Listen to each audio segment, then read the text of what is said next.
Mais qui est Samuel Eto'o, ce joueur qui a réussi au Barça et quasiment dans tous les clubs où il est passé? Comment a-t-il pu réussir à arriver au FC Barcelone? Des tas de questions auxquelles on va répondre aujourd'hui.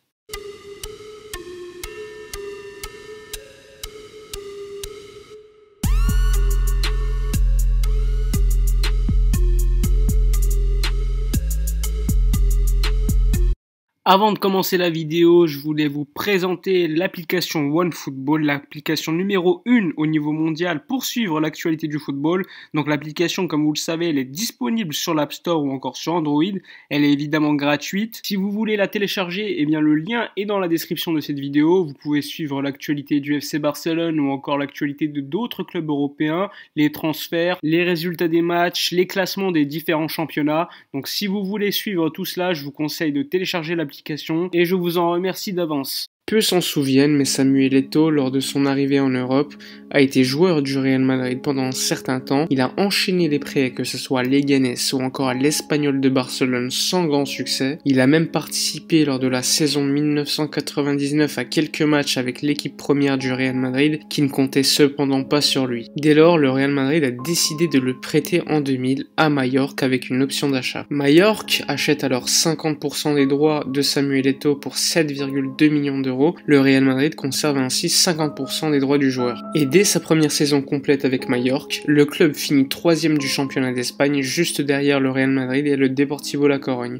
Il se qualifie donc en Ligue des Champions. Samuel Eto'o contribue dès lors à cette qualification en marquant 11 buts en championnat d'Espagne. Lors de la saison suivante, 2002-2003, elle est marquée par 2 matchs contre l'ancien club de Samuel Eto'o, le Real Madrid.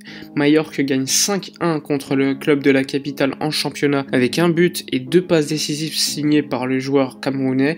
En Coupe du Roi, Majorque obtient une large victoire 4-0 en quart de finale retour, avec un doublé évidemment de Samuel Eto'o encore une fois. Eto'o commence donc à s'installer dans le paysage du championnat d'Espagne comme un joueur fiable, un numéro 9 redoutable devant les cages. Lors de la saison 2003-2004, même si Majorque ne termine qu'à la 11e place du championnat d'Espagne, lors d'un match contre le Real Madrid, Samuel Eto'o brille totalement de sa classe. Il claque un doublé au Santiago Bernabéu et évidemment lorsqu'il est remplacé, standing ovation de la part du Santiago Bernabéu pour le joueur camerounais qui rentre alors dans le petit cercle de joueurs qui a été applaudi par le Santiago Bernabéu alors que le joueur concerné joue pour l'équipe adverse. Real Mallorca, pues se va a retirar Samuel Eto'o y como pueden ver lo hace recibiendo por buena parte del público una ovación y es que ha realizado un magnífico partido. Hay también algún que otro silbido, pero en líneas generales, ovación para Samuel Eto'o. Samuel Eto'o brille à un tel point que de nombreux clubs européens veulent le signer. Après 4 ans en 2004 à Majorque, Eto'o veut quitter le club, mais c'est très compliqué puisque le Real Madrid ne veut pas qu'Eto'o aille au Barça, alors que le joueur africain, lui, ne rêvait que d'une chose, jouer avec Ronaldinho et le Barça. Soy un chico de si voy a meter 50 goles, pero yo sé que correr como un negro para mañana vivir como un blanco, seguro que correré. Pendant longtemps, Florentino Pérez lui disait qu'une place allait lui être offerte dans l'équipe première du Real Madrid, sauf que cette promesse n'a jamais été tenue par le président du Real Madrid. Samuel Eto'o a donc décidé de se venger en rejoignant à terme le FC Barcelone, le club rival historiquement du Real Madrid. Le président de Majorque dès lors, Mateu Alemany, qu'on connaît assez bien car il était à Valence dernièrement et travaillait plutôt bien, puis aujourd'hui il serait l'un des soutiens de Joan Laporta. Il rencontre à l'été 2004 les agents de Samuel Eto'o qui demandaient son départ pour Barcelone. Le joueur camerounais était clair. Il n'est pas disposé à être une monnaie d'échange et n'acceptera pas d'être cédé à aucun club. En dernière instance, c'est lui qui décidera où il jouera et que ce sera soit au FC Barcelone, soit à Majorque pour une saison de plus. Ensuite, le joueur est conscient qu'au Real Madrid il ne pourra pas jouer parce que les 3 places d'extra-communautaire sont déjà occupées et il veut jouer dans un grand club aspirant à remporter des titres. De plus, il se sentait clairement barré par Raúl Morientes ou encore Anelka. Florentino Pérez, lui, comme d'habitude, insiste pour récupérer la totalité des droits du joueur. En versant 10 millions d'euros à Majorque, il espère avoir 100% des droits de Samuel Eto'o et ainsi éviter son passage au FC Barcelone. L'objectif de Florentino Pérez, c'est d'acheter Samuel Eto'o, puis le prêter dans un club de sa convenance, avec évidemment une clause par laquelle il ne puisse pas participer au match face au Real Madrid. Entre-temps, Laporta était à l'affût des négociations et au courant de toute cette situation à travers les agents du joueur. Samuel Eto'o continue à être la priorité pour renforcer le poste d'avant-centre du FC Barcelone, et Eto'o lui continuait à affirmer qu'il voulait jouer en Catalogne, ce qui a convaincu le FC Barcelone donc de miser clairement sur lui. Finalement, après des longues semaines où il y a eu énormément de renversements de situation, Samuel Eto'o va réussir à quitter Majorque en tant que meilleur buteur de son histoire en Liga, et il rejoindra le Barça aux grandes dames d'un Florentino Pérez qui aura tout tenté pour éviter son départ. Si Samuel Eto'o a rejoint le FC Barcelone, c'est grâce à deux personnes. Luis Aragonés, qui était son coach à Majorque, qui appelait Chiqui ainsi que Laporta pour leur indiquer qu'il devait absolument signer Samuel Eto'o, et évidemment Laporta qui s'est personnellement occupé de son transfert, sachant que Florentino Pérez lui ne voulait pas le vendre. Samuel Eto'o rejoint donc le Barça contre 24 millions d'euros, dont 12 millions d'euros qui ont été versés au Real Madrid, et encore dernièrement on a appris qu'il y a eu une fameuse réunion entre Laporta et Pérez qui s'est déroulée sur le bateau du président du Real.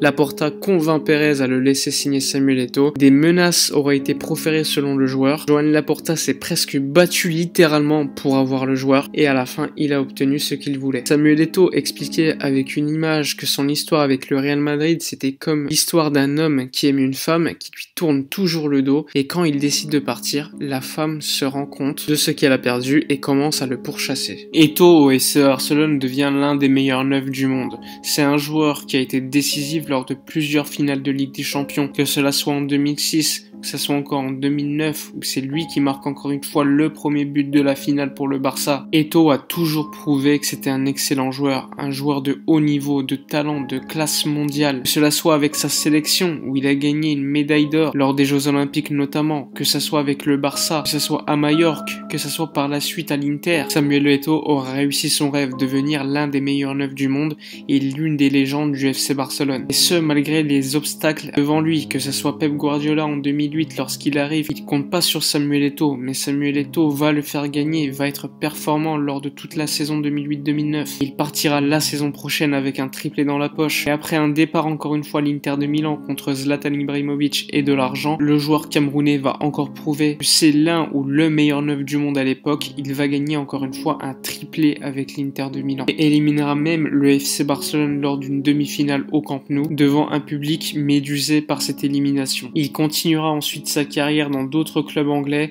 il va même partir en Russie, il prendra sa retraite seulement il y a 2 saisons en 2017-2018. Lorsqu'on parle à chaque fois de Samuel Eto'o, on parle de Samuel Eto'o du FC Barcelone. On ne peut pas retirer à Samuel Eto'o le fait qu'il ait participé grandement au succès du Barça, ère Laporta, ère Ronaldinho, et comme je le dis assez souvent, sans le Barça de Laporta, sans le Barça de Rijkaard, Ronaldinho, Eto'o, il n'y aurait pas eu probablement de Barça ère Guardiola. Samuel Eto'o, c'est aussi un joueur qui a montré à tout un continent qu'il était possible de rêver, possible d'atteindre des objectifs qui étaient auparavant inatteignables, et devenant d'une certaine manière l'ambassadeur de tout un continent. Samuel Eto'o au FC Barcelone, c'est 108 buts en 144 matchs, notamment lors de rencontres très importantes comme des finales de Ligue des Champions. Depuis son départ, il y a peut-être que Luis Suarez comme numéro 9 qui a été plus performant que lui au Barça, ce qui démontre encore une fois la complexité de trouver un joueur avec autant de talent que Samuel Eto'o. Enfin bref, j'espère que cette vidéo vous a plu. On est revenu sur le passage de Samuel Eto'o au Barça, de sa relation conflictuelle avec Florentino Pérez,